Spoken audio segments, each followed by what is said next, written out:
आदाब नाज़रीन, जी सलाम देख रहे हैं आप और आपके साथ मैं हूं मुमताज़ खान। मैं हाजिर हूं अपनी खास पेशकश लेकर आपके दरमियान।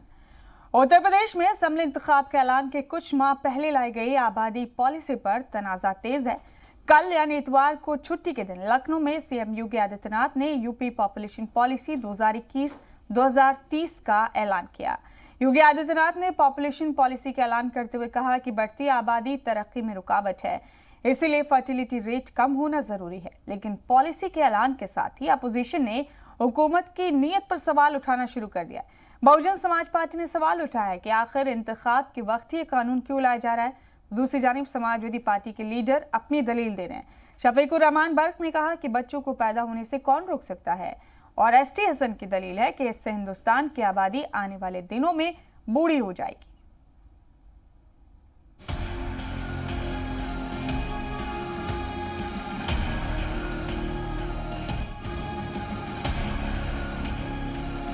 इलेक्शन जीतना चाहती है बस ये। जो बच्चा पैदा होगा उसको भी फैसिलिटी नहीं मिलेंगी, उसका क्या कसूर है पैदा होने में। वो रूह है जो अल्लाह ने पैदा की है, वो आनी जरूरी है। कितने हिंदू, कितने मुसलमान। उत्तर प्रदेश में पॉपुलेशन कंट्रोल प्लान पर सियासी घमासान जारी है। दुनिया की बढ़ती आबादी के खिलाफ लोगों को बेदार करने के लिए हर साल 11 जुलाई को अक़वाम मुत्तहिदा आलमी यौम आबादी मनाता है। लेकिन हिंदुस्तान में आबादी बढ़ाए रखने के लिए अजीब अजीब दलील दी जा रही है। समाजवादी पार्टी के 2 अराकीन ने पार्लियामेंट को सुनी। बेहतर यही है कि इतने दिनों शादी ब्याह बंद कर दो। 20 साल तक कोई शादी नहीं कर सकेगा। मुल्क ऐसे काम हालात पैदा करे, ऐसे काम करे कि जिससे कि जनता मुतमईन हो, काम भी करे, वो अपने लिए खुद रोजगार पैदा कर लेंगे। हम ये चाहते हैं कि अगर कोई मजबूरी है कानून बनाने की तो 3 बच्चों का कानून हो। कम से कम हिंदुस्तान को बूढ़ा तो मत करो। वो वक्त ना आ जाए कि हिंदुस्तान में बूढ़े लोगों और जवान हाथ यहाँ से ख़त्म हो जाए। हमें जवान हिंदुस्तान चाहिए। हम ये चाहते हैं कि हिंदुस्तान आगे बढ़ता रहे। उत्तर प्रदेश का बहरान ये है कि आबादी के लिहाज से यूपी दुनिया के 5वें मुल्क के बराबर है। 1901 से 1951 के बीच यहाँ की आबादी 30% बढ़ी। 1951 से 2011 तक 216% आबादी बढ़ गई। मरदमशुमारी 2011 के मुताबिक 20.23% बढ़ोतरी हुई। 57 जिलों में बर्थ रेट कौमी औसत से ज्यादा रहा। मुल्क का हर छठा शहरी उत्तर प्रदेश का है। यूपी में चंद महीनों में ही इंतखाब है, तो मुखालफत ऐसी है कि समाजवादी पार्टी के साथ बहुजन समाज पार्टी को भी नए कानून पर एतराज है।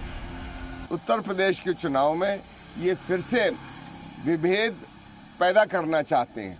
ये बिल चुनाव की संध्या बेला पर क्यों लाया जा रहा है? बड़ा सवाल ये है कि लीडरान ये सोचने को तैयार क्यों नहीं कि इस बढ़ती आबादी की मुश्किलात क्या है। बढ़ती आबादी से वसाइल पर कितना इजाफी बोझ बढ़ेगा। मुल्क में तरक्की की रफ्तार धीमी होगी। सब्सिडी पर बहुत ज्यादा खर्च होगा। गरीबी और माल न्यूट्रिशन में इजाफा होगा। आलूदगी बढ़ेगी। पीने के पानी की दिक्कत होगी। बेहतर तालीम के मौके घटेंगे। बेरोजगारी और जराइम भी बढ़ेंगे। ये भी सच है कि बढ़ती आबादी ही ना तो हर बहरान है और ना ही कम आबादी हर बहरान का हल है। लेकिन ये भी उतना ही सच है कि आबादी धमाका किसी न्यूक्लियर धमाके से कम नहीं, और अगर अब भी कारगर कदम नहीं उठाए गए तो अगले 10 साल में ही भारत सबसे बड़ी आबादी वाला मुल्क हो जाएगा। ब्यूरो रिपोर्ट, जी मीडिया।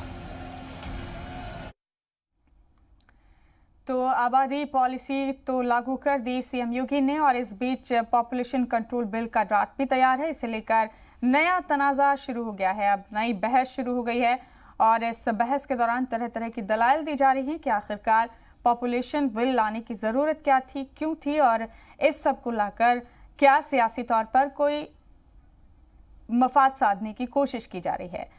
तो उत्तर प्रदेश के हवाले से ये बड़ा अपडेट आपको दे रहे हैं, और इस बड़ी खबर पर बड़ी बहस भी शुरू हो गई है।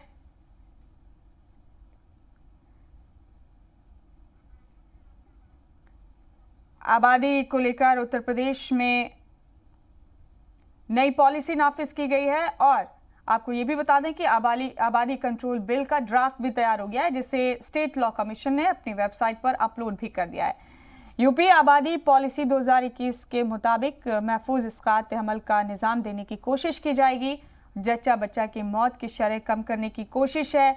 गरीबी ज़्यादा ना हो रियासत में, इस वजह से भी इसे नाफिज करने की कोशिश की जा रही है। इसके अलावा वो तमाम लोग जिनके 2 बच्चे हैं उन्हें सरकारी नौकरियों में फ़ायदा दिया जाएगा, उनकी इंक्रीमेंट की तादाद बढ़ाई जाएगी, उनको रिटायरमेंट के वक्त कुछ सहूलत दी जाएंगी। तरह तरह की सहूलत देने की बात की गई है इस पॉलिसी के दौरान। तो हमारी इस खास पेशकश में हमारे साथ 2 खास मेहमान भी मौजूद हैं। हमारे साथ इस वक्त बने हुए अब्बास हैदर साहब, तर्जुमान हैं कांग्रेस के। अब्बास हैदर साहब, खैर मकदम है आपका जी सलाम पर। और हमारे साथ शमसी आज़ाद साहब भी मौजूद हैं, बीजेपी लीडर हैं, आपका भी खैर मकदम है शमसी आज़ाद साहब। आदाब।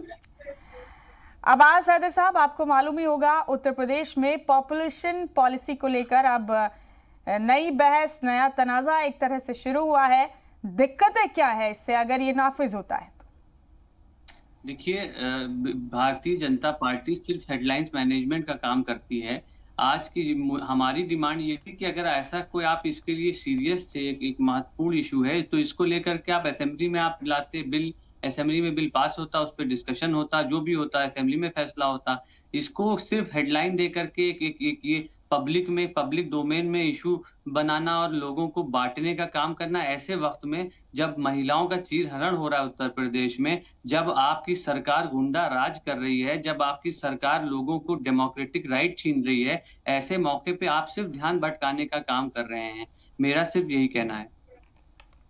तो आपको लगता है कि इस वक्त दूसरी चीजों पर ध्यान देने की ज्यादा जरूरत थी बजाय आबादी कंट्रोल पर? शमसी आज़ाद साहब, बाकी एतराजात अपनी जगह पर है, किसी की कोई दलील है, किसी की कोई दलील है, और किसी का कहना है कि इसकी टाइमिंग बड़ी खराब चुनी है आप लोगों ने। आपके हिसाब से बेहतरीन टाइमिंग है कि बिल्कुल इंतखाब 7-8 महीने बाद ही है यूपी में असेंबली इंतखाब, तो ये वक्त आपने चुना है इस सब के लिए? शुक्रिया अपने चैनल पे बुलाने के लिए और अपनी बात कहने के लिए। देखिए, हम जिस पार्टी से ताल्लुक रखते हैं वो नाम है उसका भारतीय जनता पार्टी, जो सिर्फ और सिर्फ देश के विकास के लिए, आवाम की फलाह बहबूदी के लिए, उसकी तरक्की के लिए, उसके अच्छे मुस्तकबिल के लिए काम करती है। हमको ये नहीं देखना था कि इलेक्शन आ रहा है तो जनता हमारे खिलाफ हो जाएगी। ये अब्बास हैदर साहब ने बहुत अच्छी बात कही कि ये इतना बड़ा फैसला लिया गया है कि आप समझ लीजिए कि जनता हो सकता है कि हमारे खिलाफ चली जाए, लेकिन जब जनता के समझ में आएगा, जब आवाम की समझ में आएगा कि इतने बड़े भारत देश में अगर कुछ पिछड़ता जा रहा है तो वह विकास है, और उसकी सिर्फ एक वजह है, वो है आबादी। हमारे यहाँ की आबादी इतनी बड़ी है कि हम कोई भी कानून, कोई भी जब स्कीम लागू करते हैं तो आखिरी आदमी तक पहुंचने में काफी देर हो चुकी होती है। तो हम इसी सब मैनेजमेंट को लेकर, और ये 2 बच्चों का नारा है जो आज से नहीं बहुत दिनों से चला आ रहा है कि हम दो हमारे दो, हम दो हमारे दो, और आप देखिए कि इस पर जो है पूरी दुनिया में काम किया जा रहा है। तो उत्तर प्रदेश एक ऐसा प्रदेश बनने जा रहा है जिसको मॉडल प्रदेश आप कह सकते हैं कि हमारे मुख्यमंत्री, यशस्वी मुख्यमंत्री माननीय योगी आदित्यनाथ जी महाराज ने एक सख्त कदम उठाते हुए ये कानून, ये बिल पास करने की कोशिश की है, जिसमें 19 तारीख तक का टाइम है अब्बास हैदर साहब के पास। ये देख लें कि भाई कितने लोग जो है तो इस बिल के खिलाफ जा सकते हैं, ईमेल के जरिए और लिखित जो है किसी भी तरीके से वो अपनी शिकायत दर्ज करा सकते हैं, और इसके फेवर में कितने लोग जाते हैं। ठीक है, हमारे साथ मेजर आशीष चतुर्वेदी साहब भी हैं, समाजवादी पार्टी के तर्जुमान हैं। आशीष साहब, खैर मकदम है आपका, आवाज मिल रही है हमारी आपको? जी बिल्कुल, शुक्रिया जी। उत्तर प्रदेश में पॉपुलेशन बिल की बात हो रही है, उसका ड्राफ्ट भी तैयार हो गया है, और आप लोगों को लगता है कि एक तो ये कि एक खास तबके को टारगेट किया जा रहा है इस बिल के जरिए अगर ये आता है, तो दूसरा ये कि ये एक कुदरती चीज है, इस पर किसी का कोई इख्तियार नहीं होना चाहिए। तीसरा ये भी है कि इंतखाब सर पर है, यही वक्त क्यों चुना गया ये बिल लाने के लिए या फिर ये तजवीज़ लाने के लिए? और एक ये कि दूसरे और मसाइल भी है जिन पर काम किया जा सकता है। क्या ज़रूरी है इस तरह का तनाज़ा पैदा करना? तो क्या लगता है आपको, क्यों दिक्कत है आपको इस बिल से, क्यों नाराज़ हैं? हाँ, वो नाराजगी इस वजह से है कि अगर आप देखें कि जो आबादी, निश्चित रूप से आबादी को कंट्रोल करने की जरूरत है, इसमें कोई दो राय नहीं है, लेकिन वो जागरूकता के माध्यम से हो, कानून के माध्यम से नहीं, बल्कि जागरूकता के माध्यम से किया जाए तो वो एक ज्यादा कारगर फैसला साबित होगा, पहली चीज। दूसरी चीज आती है कि इसी वक्त ये जो मुद्दा है ये उठाया गया है, इसको समझने की जरूरत है कि आज अगर आप देखें जिन अच्छे फैसलों की बात अभी जो हमारे भारतीय जनता पार्टी के साथी वो कह रहे थे, तो अगर आप देखेंगे तो पाएंगे कि जो पाकिस्तान, नेपाल, बांग्लादेश, श्रीलंका, इनसे महंगा पेट्रोल जो है वो हमारे देश में है। आज जो टैक्सेशन जो हमारे ऊपर लगाया जा रहा है, चाहे प्राइवेट सेक्टर हो चाहे इंडिविजुअल हो, उसके ऊपर आज जब से अंग्रेज यहाँ शासन करके गए हैं उसके बाद से आज सबसे ज्यादा टैक्स जो है आज मोदी सरकार हमसे वसूल रही है। बेरोजगारी जो है वो चरम सीमा पे है। हाल में हुए चुनाव हम लोगों ने देखा, जो अभी हुए हमारे यहाँ उत्तर प्रदेश में चुनाव, किस तरीके से एक समाजवादी पार्टी की प्रत्याशी थी, भारतीय जनता पार्टी के गुंडों ने मिलकर सरेआम उसकी साड़ी उतारने की कोशिश करी। इन सब मुद्दे, और एक जगह एसपी साहब को भारतीय जनता पार्टी के नगर अध्यक्ष ने थप्पड़ मारा, वो वीडियो वायरल। तो ऐसे तमाम मुद्दे हैं जिनको छुपाने के लिए एक नई चीज पब्लिक के बीच में डाली जा रही है कि पब्लिक का ध्यान जो है वो डाइवर्ट किया जा सके। और समझने वाली बात यह है कि क्या पॉपुलेशन केवल इन्हीं 6 सालों में बढ़ी है? क्योंकि अगर हर चीज में हवाला बढ़ती आबादी का जो लोग देते हैं, क्या 6 साल पहले आबादी क्या है कितनी बढ़ गई होगी इन 6 सालों में? तो जो हमारी कंडीशन थी, हमारी जीडीपी थी, ठीक है आशीष साहब, आपको लगता है कि बेदारी लानी चाहिए थी, जागरूक किया जाना चाहिए था, बजाय इसके कि पहले ही कोई कानून बनाने की बात होती? अब्बास सदर साहब, इसके अलावा और क्या एतराज़ात हैं आप लोगों को? देखिए ये एक इसको आपको विधानसभा में लाना चाहिए, विधानसभा में इसके ऊपर डिस्कशन होना चाहिए। आपने लिख दिया कि 19 जुलाई तक जो है आप इस पे अपने आइडियाज दे सकते हैं, तो ये क्या मतलब है? आपने अगर क्या ये संसदीय लोकतंत्र में ये तरीका सही है किसी भी बिल को लाने के लिए? दूसरी बात, आपके बिल में लिखा हुआ है कि उत्तर प्रदेश की आबादी का 45.5% लोग 10 साल से 24 साल के हैं। मैं शमसी साहब से ये जानना चाहता हूं कि आपकी सरकार ने उन युवाओं के लिए क्या काम किया, उनको रोजगार कितना दिया? आपने तो वादा किया था कि आप हर साल 2 करोड़ रोजगार देंगे, 7 साल हो गए, 14 करोड़ देना था, आपने तो उल्टा 12 करोड़ लोगों का तो अभी कोविड टाइम में रोजगार छीन लिया। 27 करोड़ लोगों को आपने जीडीपी से जो आपने जो है वापस बिलो पावर्टी लाइन 23 करोड़ लोगों को डाल दिया, जो कांग्रेस पार्टी 27 करोड़ को अब पावर्टी लाइन लाई थी। तो आपने किया क्या है? ये सिर्फ चुनाव आ रहा है, अगर आप वाकई में मुझे लगता है इस विषय को लेकर के सीरियस होते तो 4.5 साल में आप कुछ इसके लिए करते। अब जब एंड टाइम आ गया, चुनाव जब आ गया, तो आप पॉपुलेशन कंट्रोल बिल की बात करते हैं, आप ऐसे विषयों की बात करते हैं जिससे आप सोचते हैं कि समाज में खलफिशार फैलेगा। हालांकि नहीं फैलेगा, मुझे नहीं लगता ये किसी एक समुदाय से का मसला है, ये सबका मसला है, ये समाज का मसला है, तो उस पर बात होनी चाहिए। लेकिन इनकी सोच ये है कि एक समुदाय विशेष से जोड़ करके इस चीज को चाहते हैं कि समाज में बिखराव पैदा करें, जिसमें ये पूरी तरह से नाकामयाब रहेंगे।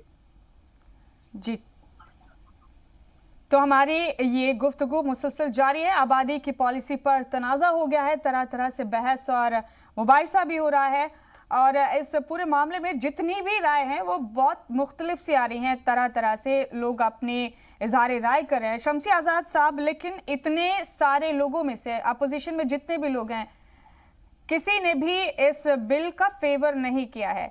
शमसी साहब के पास आएंगे अपना ये सवाल लेकर कि आपके जितने अपोजिशन लीडरान हैं, आपके पोजीशन में जितने भी लोग हैं, किसी ने भी ये नहीं कहा कि इस बिल से एक भी मफाद उन्हें नजर आता है। इसके इम्प्लीमेंटेशन पर लोगों ने ज्यादातर बात की है। आबादी को कंट्रोल करने की जरूरत है, ये तो है, लेकिन तरीका ये सही नहीं था, वक्त ये सही नहीं था। शमसी आज़ाद साहब, इसकी टाइमिंग पर भी सवाल उठ रहे हैं, और ये भी कि आपको अगर ये बदलाव करना है, ये तब्दीली करनी है, आबादी कंट्रोल करनी है, तो बेदारी लाकर भी की जा सकती थी, सीधे एक कानून बनाने की बात क्यों? जागरूक भी किया जा सकता था लोगों को।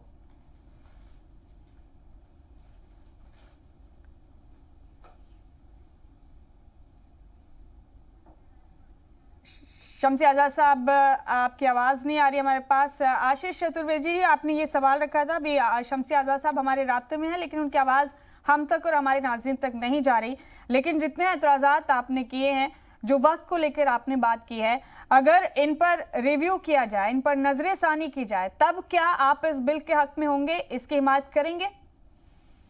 देखिए, मैंने कहा कि जिस तरीके का बिल लेके आए हैं, पहले तो इसके बिल की आवश्यकता अभी नहीं है, इससे जागरूकता लाने की आवश्यकता ज्यादा है। बहुत से अहम मुद्दे हैं, मसले हैं जिनको पहले हमें, जैसे अभी कोरोना हुआ, हमने देखा कि पूरी तरीके से उत्तर प्रदेश और देश के अंदर सरकार पहली जो वेव आई कोरोना की ना उसके लिए तैयार थी। जब वो खत्म हुई तो उसके बाद जब दूसरी वेव आई तब भी उसके लिए कोई तैयारी नहीं की गई थी। उत्तर प्रदेश में आपकी जानकारी के लिए बता दें कि जब से भारतीय जनता पार्टी की सरकार बनी, एक भी अस्पताल जो है उत्तर प्रदेश के अंदर इन 4.5 सालों में नहीं बना है। केवल जो पिछली सरकार द्वारा बनाई गई अस्पताल व एम्बुलेंस सर्विस थी, उसी के इस्तेमाल से जो जानें बचाई जा सकी वो बची हैं, बाकी जो है ऊपर वाले पे छोड़ दिया गया। तो हमने देखा कि कैसे 40-40 हजार के सिलेंडर यहाँ बिके। कानून लाना था तो उस पर लाते कि कौन अस्पताल जो है एक दिन का 25-25 हजार एक आम आदमी से मांग रहा था पर डे का, एक दिन का, तो कानून लाना था तो उस पर मांगते।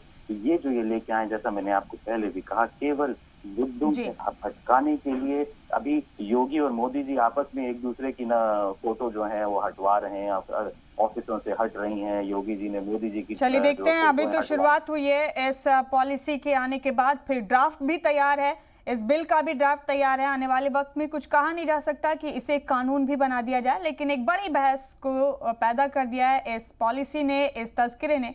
बहुत शुक्रिया आशीष चतुर्वेदी जी हमारे साथ जुड़ने के लिए। अब्बास हैदर साहब आपका भी बहुत बहुत शुक्रिया।